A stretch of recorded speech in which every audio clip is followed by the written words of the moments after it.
Bonjour à tous.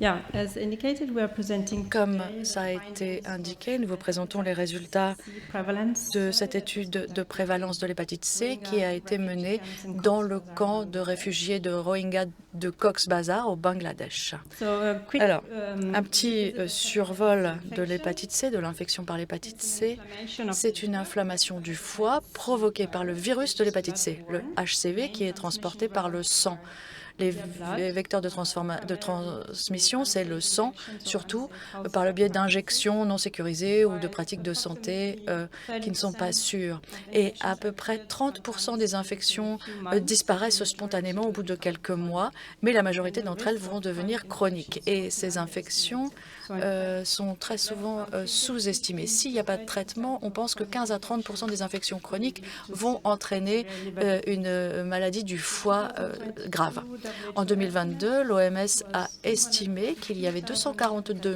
000 deaths décès liés au HCV of cirrhosis à and cause en particulier de so early cirrhose ou de diagnosis and cancer du treatment foie. are Donc un crucial. diagnostic And précoce there et are un bon traitement indicated we sont have cruciaux effective et treatments nous avons des available. traitements efficaces qui sont Direct-acting disponibles. Par antivirals, exemple, les DAA, DAA, les antiviraux à ICOS, action offer directe, avec limited des taux access to de diagnosis guérison and relativement treatment élevés, mais un capabilities accès limité au globally. diagnostic et au traitement qui empêche justement l'accès à ces As far possibilités. indicated, our setting is the Comme Cox's on Bazar l'a dit, nous refugee avons camp travaillé dans le in plus Cox's grand camp de Bazar, réfugiés du monde, à Cox's Bangladesh, Bazar, au Bangladesh. hosting to date nearly Et 1 million aujourd'hui, on a à Rohingya peu près 1 million de Rohingyas originating qui s'y from trouvent, Myanmar, qui viennent du Myanmar residing in densely crowded et camps in qui Cox's se retrouvent Bazar. These dans ce camps were camp de Cox's established in late Bazar, très très 2017, peuplé, qui a été établi following a en massive assault of 2017 à la Myanmar suite de authorities in l'assaut des Rakhine autorités du State, Myanmar dans leading l'état to de an exodus Rakhine. of more than Ça a entraîné un exode 700,000 massif de plus Rohingyas de to 700 Bangladesh. 000 Rohingyas qui ont fui There's vers le 3 Bangladesh.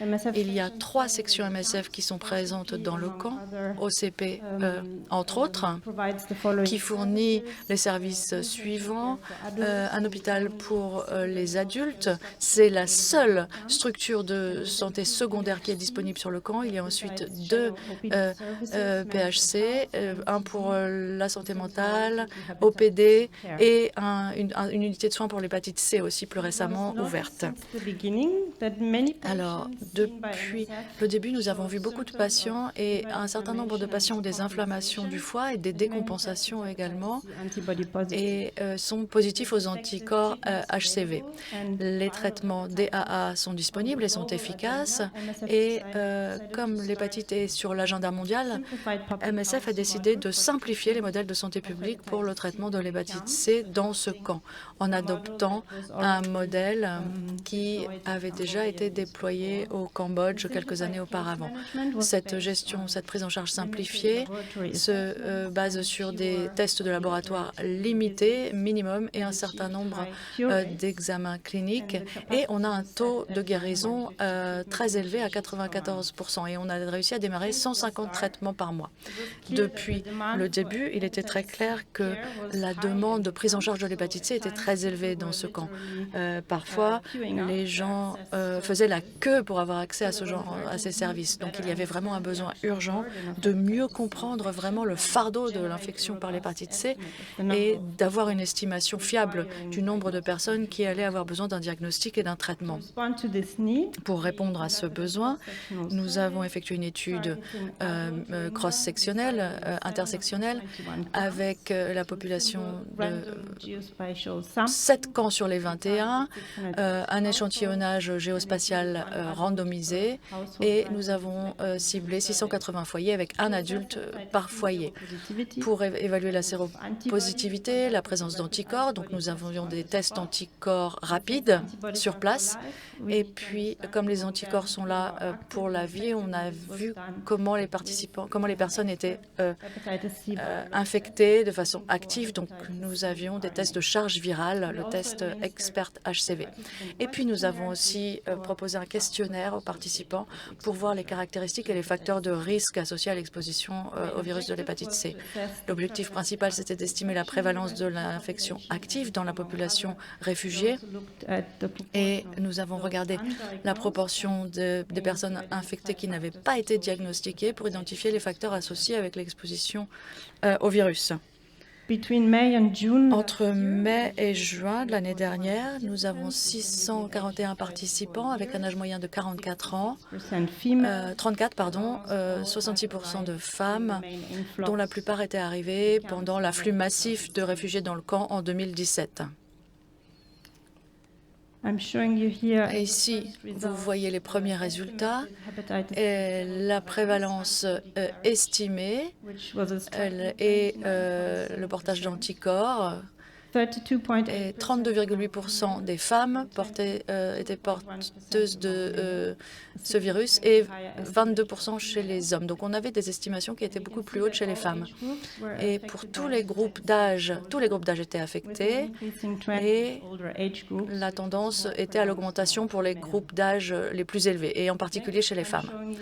Ensuite, vous avez ici la mesure la plus intéressante, la prévalence estimée de l'infection HCV active, 19,6% au total, avec 21% chez les femmes et 15,8% chez les hommes.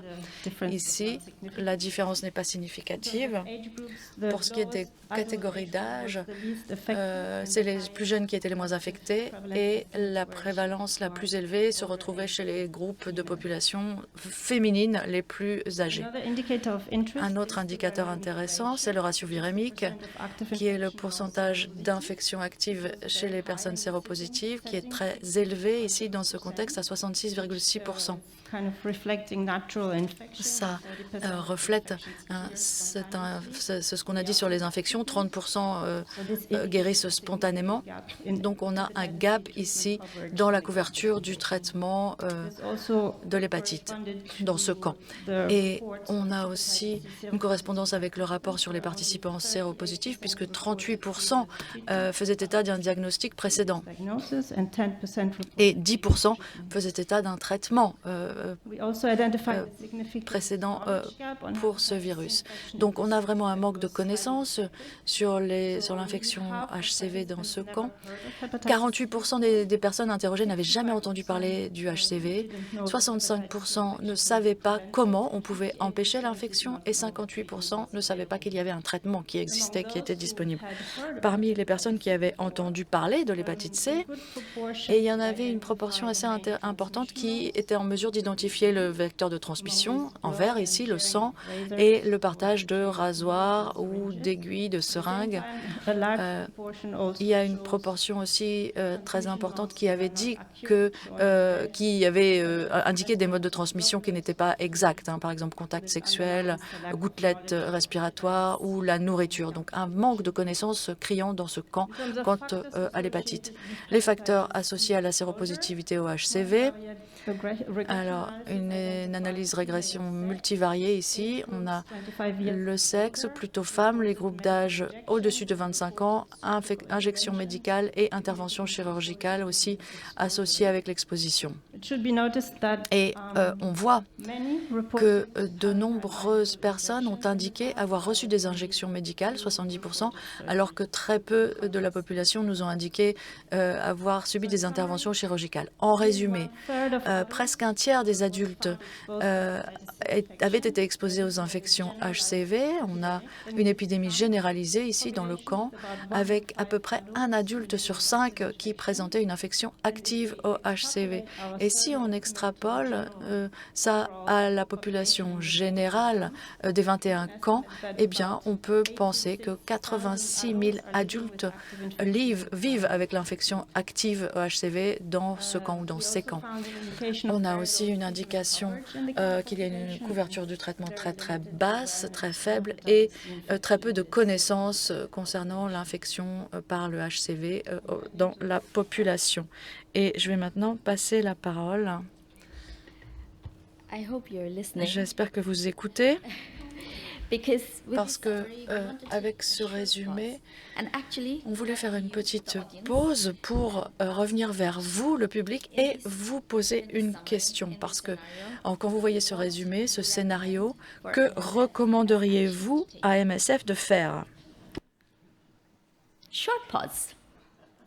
Petite pause pour réfléchir. On va prendre au moins une recommandation. Qu'est-ce que vous envisageriez? Personne? Mais vous avez peur de répondre? I planted this person. C'est une personne qui est avec nous.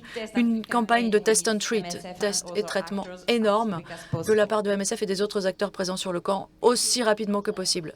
Merci. Merci Claire. We have it. Oui. J'ai eu ma réponse.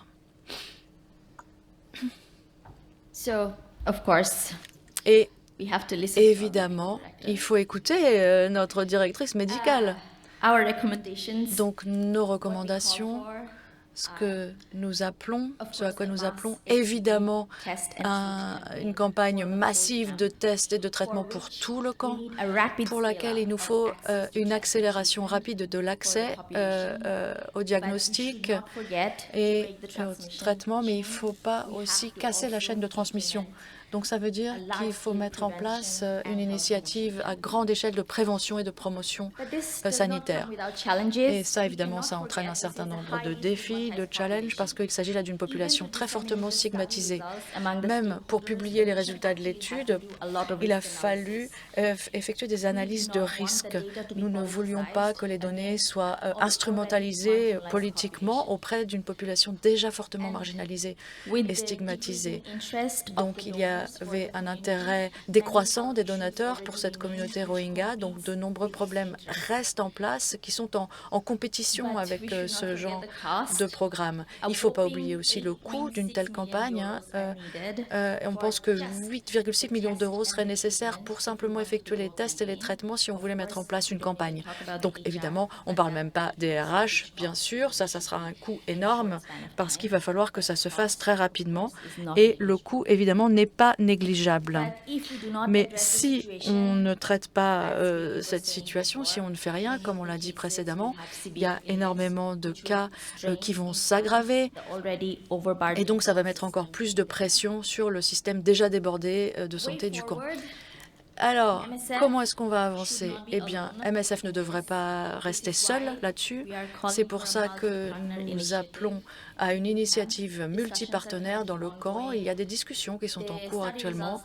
Les résultats de cette étude ont inspiré un certain nombre d'autres acteurs, donc on va voir maintenant ce qui se passe à partir de là. Et il y a eu l'adoption du modèle de santé publique simplifié de MSF. Ça, c'est absolument nécessaire, évidemment, parce que c'est une grosse campagne et il va falloir que ça soit fait très rapidement. Et puis, à plus long terme, nous voudrions que l'hépatite C soit intégrée dans tous les centres de santé avec le traitement pour que la prévention de nouveaux cas en cassant la chaîne de transmission puisse se faire. On veut aussi des efforts de plaidoyer plus concentrés, plus centrés, parler d'initiatives de campagnes d'accès, appeler à une baisse du prix des cartouches de test. Et puis, on voudrait aussi que l'importation des DAA génériques soit rendue possible pour tous les acteurs présents pour cette campagne et à l'avenir. Et c'est tout ce que nous avions à vous dire ce matin et nous vous remercions de votre attention.